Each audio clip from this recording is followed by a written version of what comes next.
Hello everyone, welcome to my channel. Uh, in this video, we are going to discuss some important points, important things from probability and statistics, as well as अगर इसमें मेरा कुछ input देना वो भी मैं बताऊंगा. एक चीज़ तो पहले बता दूं कि this is not a suggestion, because जैसा क्वेश्चन हो रहा है मैकआउट का लास्ट सेमेस्टर से मैं देख रहा हूँ, उसमें सजेशन हम दे नहीं सकते, क्योंकि मान लीजिए कि आपके सिलेबस में 6 मॉड्यूल्स हैं और उनमें से वो लोग कोई एक या दो मॉड्यूल से क्वेश्चन कर देंगे, बाकी एक दो मॉड्यूल से कुछ क्वेश्चन ही नहीं होगा. तो I can not give suggestion in that case, क्योंकि अगर मैं बता दूं कुछ सजेशन फिर उसमें से नहीं आएगा तो डेफिनेटली मेरा रिस्पॉन्सिबिलिटी होगा. तो मैं ये आप लोगों का जो भी मार्क्स है वो ख़राब नहीं करना चाहता definitely. So if you ask me for the suggestion, the only one suggestion that I can give you कि पूरा सब कुछ करके जाइए, do not leave anything, that's it. और इसीलिए ये जो वीडियो मैंने बनाया है ये जस्ट लास्ट मिनट रिवीजन के लिए वीडियो है, और इसमें मैं कुछ अपना भी इनपुट ज़रूर दूंगा कि मेरे पॉइंट ऑफ व्यू से कोई कौन सा ज़्यादा इंपॉर्टेंट लग रहा है एंड ऑल. तो ये अगर देख लेंगे तो मतलब कुछ टॉपिक शायद आप लोग को छूटेगा नहीं, है ना, क्योंकि इसमें मैंने बिल्कुल एक रिवीजन के जैसा मैं बना दिया है. ये सब आपका पूरा पढ़ना कंप्लीट हो जाए, सिलेबस खत्म हो जाए, आप लोग पूरा बिल्कुल प्रैक्टिस कर ले, उसके बाद ये वीडियो देख के एक बार वेरीफाई कर लीजिए कि कुछ छूटा तो नहीं, बस इतना और कुछ नहीं, क्योंकि इसमें मैंने बता दिया कि आपको करना क्या क्या है, दैट्स इट. तो पहले मैं स्टैटिस्टिक्स का बता देता हूँ, फिर इसके बाद मैं प्रोबेबिलिटी का बताऊंगा.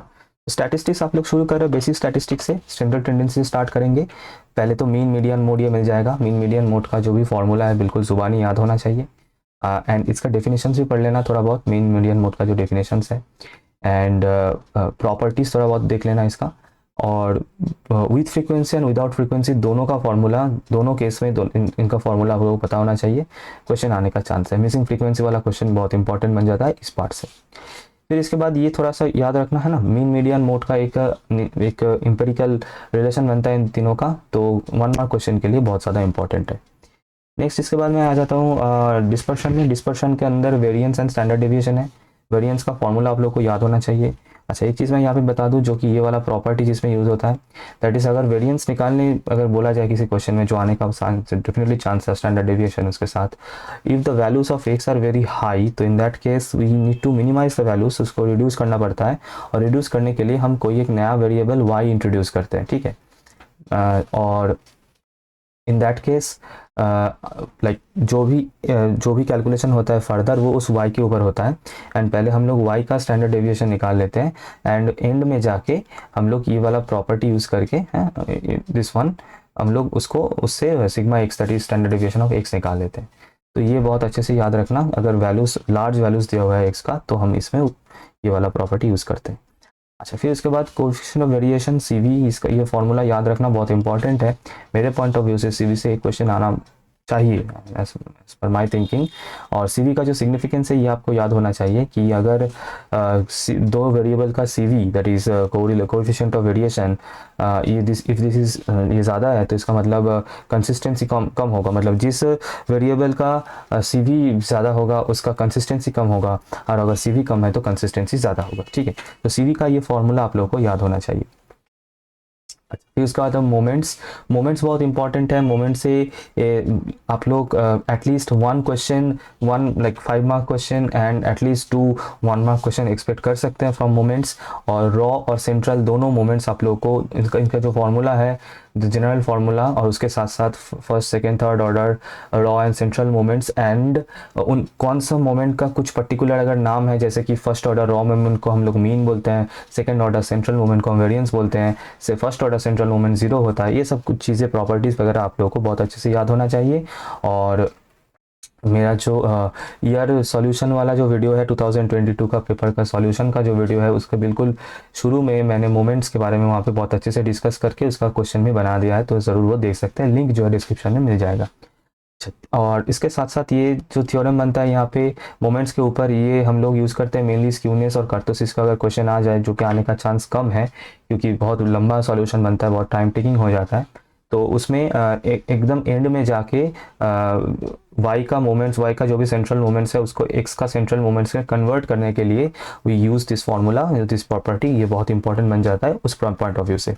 अदर देन दिस स्क्यूनेस और कर्टोसिस से आप लोग का इसका इंटरप्रिटेशन बहुत अच्छे से पता होना चाहिए, सिग्निफिकेंस पता होना चाहिए, और स्क्यूनेस और कर्टोसिस का डिफरेंट वैल्यूज़ के लिए क्या क्या सिनेरियोस होता है, जैसे कि स्क्यूनेस नेगेटिव होने से डायग्राम कैसे शिफ्ट होता है, पॉजिटिव होने से क्या होता है, जीरो होने से क्या होता है, कर्टोसिस का कोएफिशिएंट ऑफ कर्टोसिस का वैल्यू 3 होने से क्या होता है, ग्रेटर देन लेस देन 3 होने से क्या नाम है उन सभी का, ये सब बहुत अच्छे से पता होना चाहिए फॉर 1 मार्क क्वेश्चन। फिर उसके बाद आ जाता है ये एक formula, this is very important for we can say 1 mark question. इसमें क्या है कि इसमें स्क्यूनेस के साथ mean, median, mode and standard deviation का जो रिलेशन है वो इसमें गिवन है, क्योंकि अगर यहाँ से 1 मार्क क्वेश्चन आ जाता है तो आप इसे प्रॉपर्टी को यूज़ करके सॉल्व कर सकते हैं। इसके बाद में आ जाता हूँ बाइवेरिएट स्टैटिस्टिक्स में। शुरू करेंगे आप लोग कोवेरियंस से। कोवेरियंस का फॉर्मूला बिल्कुल याद होना चाहिए, उसके साथ साथ कोरिलेशन कोएफिशिएंट का फॉर्मूला भी याद होना चाहिए, that is I am talking about R. अच्छा, आर या फिर रो वट एवर। तो उसके साथ साथ कोरिलेशन कोएफिशिएंट का जो भी डिफरेंट वैल्यूज़ के लिए जो डायग्राम बनता है, जैसे कि जो भी आर अगर ग्रेटर देन 0 है तो उसका डायग्राम कैसे होगा, आर अगर ग्रेटर देन इक्वल्स टू 0 है तो डायग्राम कैसा होगा, लेस देन 0 है, लेस देन इक्वल्स टू 0 है, या फिर इक्वल्स टू 0 है, तो डिफरेंट केसेस का डायग्राम्स आप लोगों को याद होना चाहिए, और इन सभी केसेस का इंटरप्रिटेशन आप लोगों को पता होना चाहिए। जैसे कि आर अगर स्ट्रिक्टली ग्रेटर देन 0 है, इसका मतलब दो वेरिएबल्स जो है, एक का वैल्यू बढ़ने के साथ साथ दूसरे का वैल्यू भी इंक्रीज होगा, एक का वैल्यू कम होने के साथ साथ दूसरे का वैल्यू भी डिक्रीज होगा, so they are directly proportional and so on. And r equals to 0 होने का मतलब है the variables are uncorrelated, there is no correlation between those two variables. ये सभी इंटरप्रिटेशन आपको पता होना चाहिए। अच्छा, इसके बाद आर का जो भी प्रॉपर्टीज मैंने बताया उसमें 2-3 प्रॉपर्टीज इंपॉर्टेंट है प्रूफ के पॉइंट ऑफ व्यू से, और उनमें से 2 प्रॉपर्टी का प्रूफ मेरा जो लास्ट वीडियो है दैट इज स्टैटिस्टिक के 1 मार्क क्वेश्चन के ऊपर, उसके बिल्कुल एंड में वहाँ पे मैंने प्रूफ करके दिखा दिया है, एक बार ज़रूर देख लेना, लिंक जो है डिस्क्रिप्शन में मैं दे दूंगा। अच्छा, इसके बाद वेरिएंस का ये जो प्रॉपर्टीज़ है ये आप लोगों को थोड़ा सा पता होना चाहिए, क्वेश्चन आ जाता है 1 मार्क क्वेश्चन के लिए इंपॉर्टेंट है। अच्छा, ये वाला प्रॉपर्टी भी इंपॉर्टेंट है कि मान लीजिए कि कुछ ऐसा दे देगा कि there are 2 variables x and y and they are uncorrelated, ऐसा बोल देगा। फिर मान लीजिए 2x + 3y and 4x + 5y, इन 2 वेरिएबल्स का कोवेरिएंस आप लोगों को पूछ लेगा। तो याद रखना, तो तब हम लोगों को जाके ये प्रॉपर्टी ये यूज़ करना है, ये फॉर्मूला यूज़ करना है। तो और वहाँ पे variance of x and variance of y question में दिया हुआ होगा, और क्योंकि x एंड y का r 0 है तो इसका मतलब इसका कोवेरिएंस भी 0 होगा, तो ये टर्म जो है ये गायब हो जाएगा, सिर्फ इन दोनों से आपका वैल्यू आ जाएगा। तो बहुत इंपॉर्टेंट है for 1 mark question, even for 2 marks to 3 mark question भी ये इंपॉर्टेंट बन जाता है। अच्छा, फिर उसके बाद रिग्रेशन लाइंस का दोनों x ऑन y और y ऑन x दोनों लाइन का इक्वेशन आपको याद होना चाहिए, साथ साथ रिग्रेशन कोएफिशिएंट्स का फॉर्मूला by(x) एंड bxy का फॉर्मूला याद होना चाहिए, और यहाँ से जो 4-5 इंपॉर्टेंट प्रॉपर्टीज है याद होना चाहिए। रिग्रेशन कोएफिशिएंट से, रिग्रेशन लाइन से एक क्वेश्चन कंफर्म कंपलसरी, एक क्वेश्चन 5 मार्क्स के लिए ज़रूर आएगा, जिसमें आपको सभी प्रॉपर्टीज एक ही क्वेश्चन में यूज़ करना पड़े, बहुत अच्छे से देख के जाना ये। अच्छा, इसके बाद आ जाता हूँ, ये क्वेश्चन है और इसका सॉल्यूशन अगर ठीक है तो बहुत बढ़िया, क्योंकि इसका मैंने सॉल्व करा है, वो जो मेरा ईयर सॉल्यूशन वाला वीडियो है उसमें ये वाला क्वेश्चन मैंने वहाँ पे सॉल्व करके दिखाया है।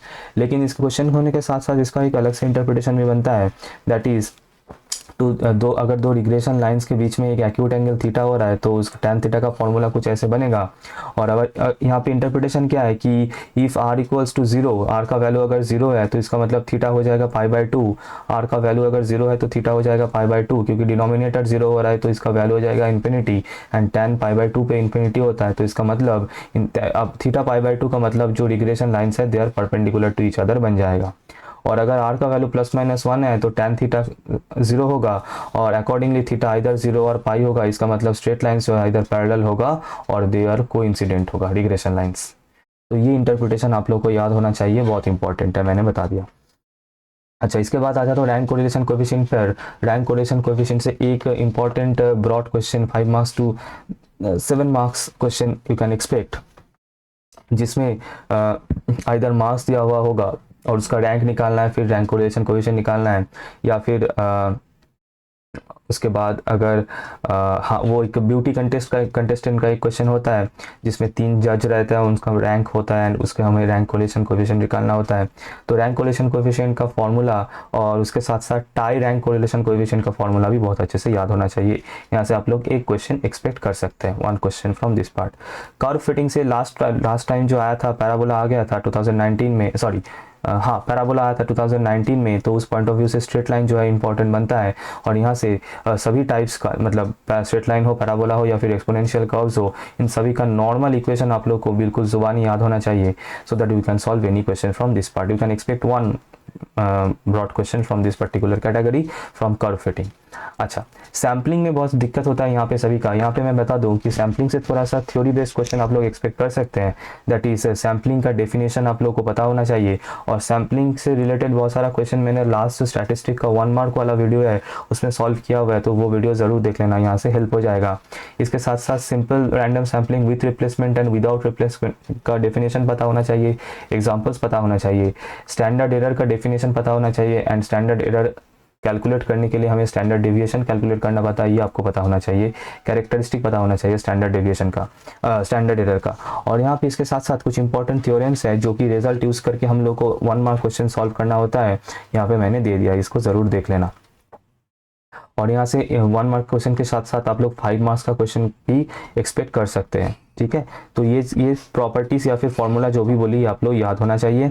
सिनेरियो देख क्या है कि आइदर पूछ लेगा कि sampling distribution of the sample mean, या फिर पूछ लेगा sample distribution of the sample variance. तो याद मतलब ध्यान से क्वेश्चन में देखना है मीन पूछा है या वेरिएंस पूछा है, एंड अकॉर्डिंगली आपको ये करना है।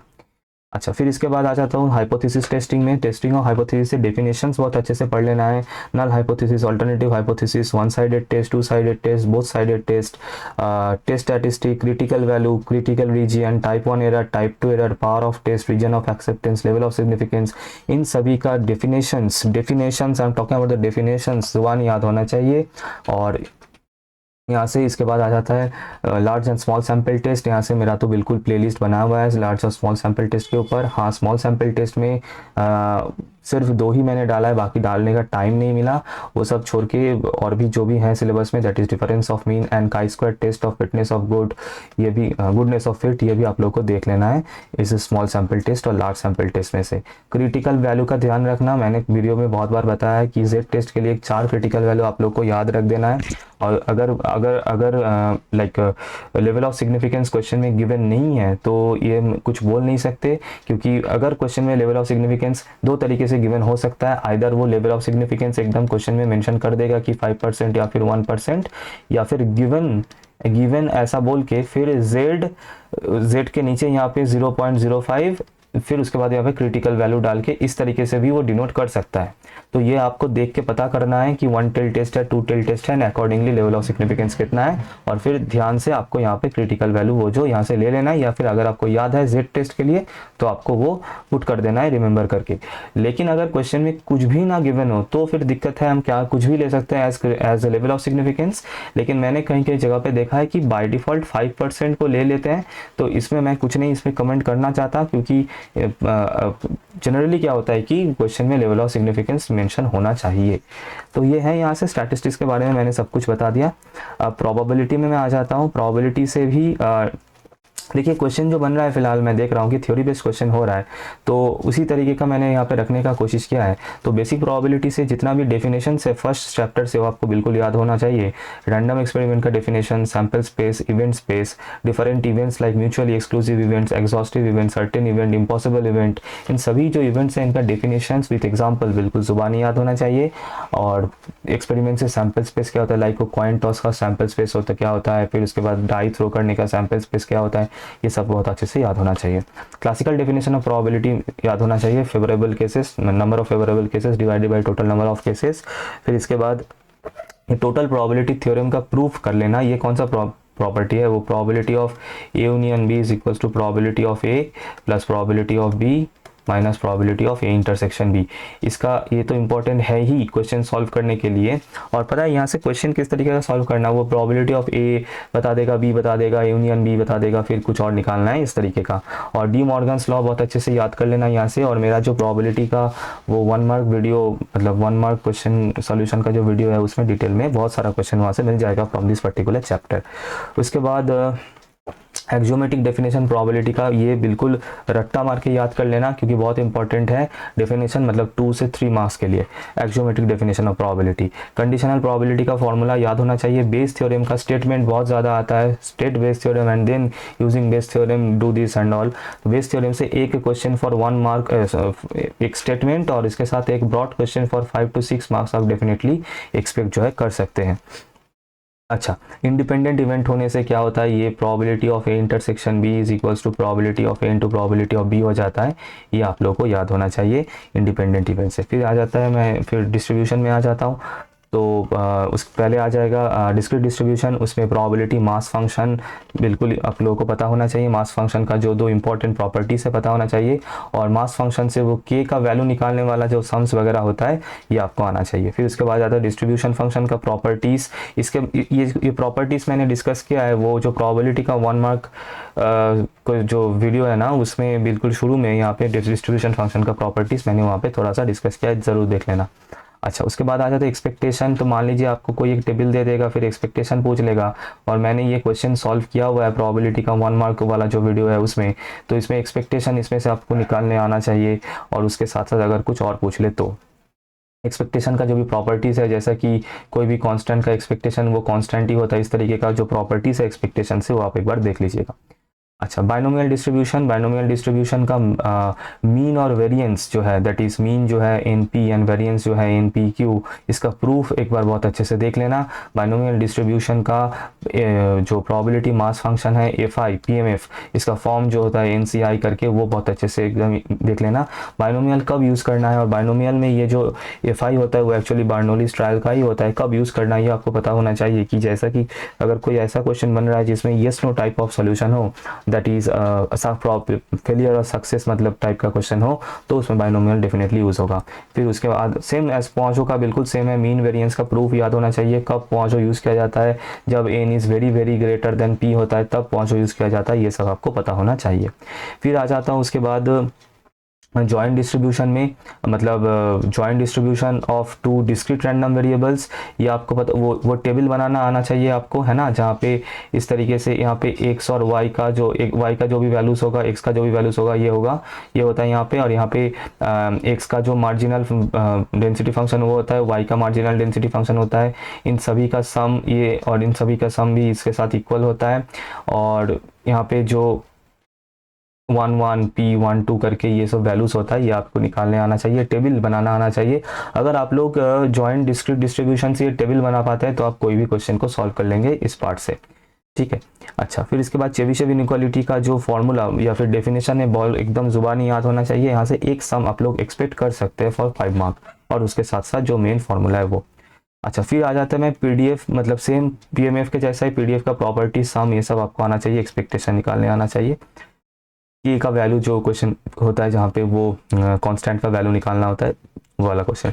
नॉर्मल डिस्ट्रीब्यूशन का पीडीएफ बिल्कुल जुबानी याद होना चाहिए। नॉर्मल डिस्ट्रीब्यूशन का मीन और standard deviation diagram, normal distribution का जो डायग्राम होता है वो बिल्कुल अच्छे से याद होना चाहिए, मतलब पता होना चाहिए कैसे होता है। स्टैंडर्ड नॉर्मल डिस्ट्रीब्यूशन मतलब z का जो बनता है x minus mu by sigma, ये भी आपको पता होना चाहिए। और स्टैंडर्ड नॉर्मल डिस्ट्रीब्यूशन का मीन और वेरिएंस क्या होता है, और स्टैंडर्ड नॉर्मल डिस्ट्रीब्यूशन का पीडीएफ भी इसका। एक्सपोनेंशियल डिस्ट्रीब्यूशन सिर्फ सिंगल पैरामीटर वाला आपको देख लेना है एक बार, मीन और वेरिएंस का फॉर्मूला क्या होता है पता होना चाहिए। गामा डिस्ट्रीब्यूशन से भी सिंगल पैरामीटर वाला एक बार सिर्फ देख लेना, मीन वेरिएंस क्या होता है, बस इतना। और फिर जॉइंट डिस्ट्रीब्यूशन, मतलब ये जॉइंट कंटिन्यूअस डिस्ट्रीब्यूशन है, इसमें आप लोग को जॉइंट डिस्ट्रीब्यूशन का probability density function, marginal density function, conditional probability density function, independent होगा तो क्या होगा, एंड चेंज ऑफ वेरिएबल्स। तो यहाँ से आप लोग एक 5 मार्क्स क्वेश्चन जरूर एक्सपेक्ट कर सकते हैं from this joint distribution function. तो ये मैंने कुल मिला के सब कुछ बता दिया आप लोगों को, क्या क्या कुछ है नहीं है। तो सजेशन तो पता नहीं, अगर इसमें से आप लोगों ने कुछ सजेशन बना लिया तो बहुत बढ़िया, क्योंकि मैं कोट एंड कोट कोई सजेशन नहीं देना चाहता, क्योंकि मुझे पता नहीं क्या होने वाला है। अगर ये लाइक प्रीवियस टाइम होता तो भी मैं दे पाता, लेकिन इस हालात में मैं कुछ नहीं दे सकता। तो मैंने सिर्फ ये रिवीजन के पॉइंट ऑफ व्यू से बनाया है। तो अगर सब आप लोगों को ठीक लगे, यहाँ से कुछ हेल्प हो, बेनिफिट हो, ज़रूर एक बार लाइक कर देना ना, शेयर कर देना जितना ज़्यादा हो सके एग्ज़ाम के पहले तक, तो ताकि आप मतलब ज़्यादा से ज़्यादा दोस्तों तक ये पहुंच कर सके। और अगर अभी तक सब्सक्राइब नहीं किया है तो कर देना, है ना। इतना मेहनत हो रहा है, इतना सब कुछ बना रहे हैं आप लोगों के लिए, तो ज़रूर सब्सक्राइब कर देना। So thank you everyone, and all the best, obviously all the best to all of you. बहुत मेहनत किया आप लोगों ने, एग्ज़ाम भी बहुत बढ़िया होगा। एंड तो फिर मिलते हैं नेक्स्ट वीडियो में। Thank you everyone.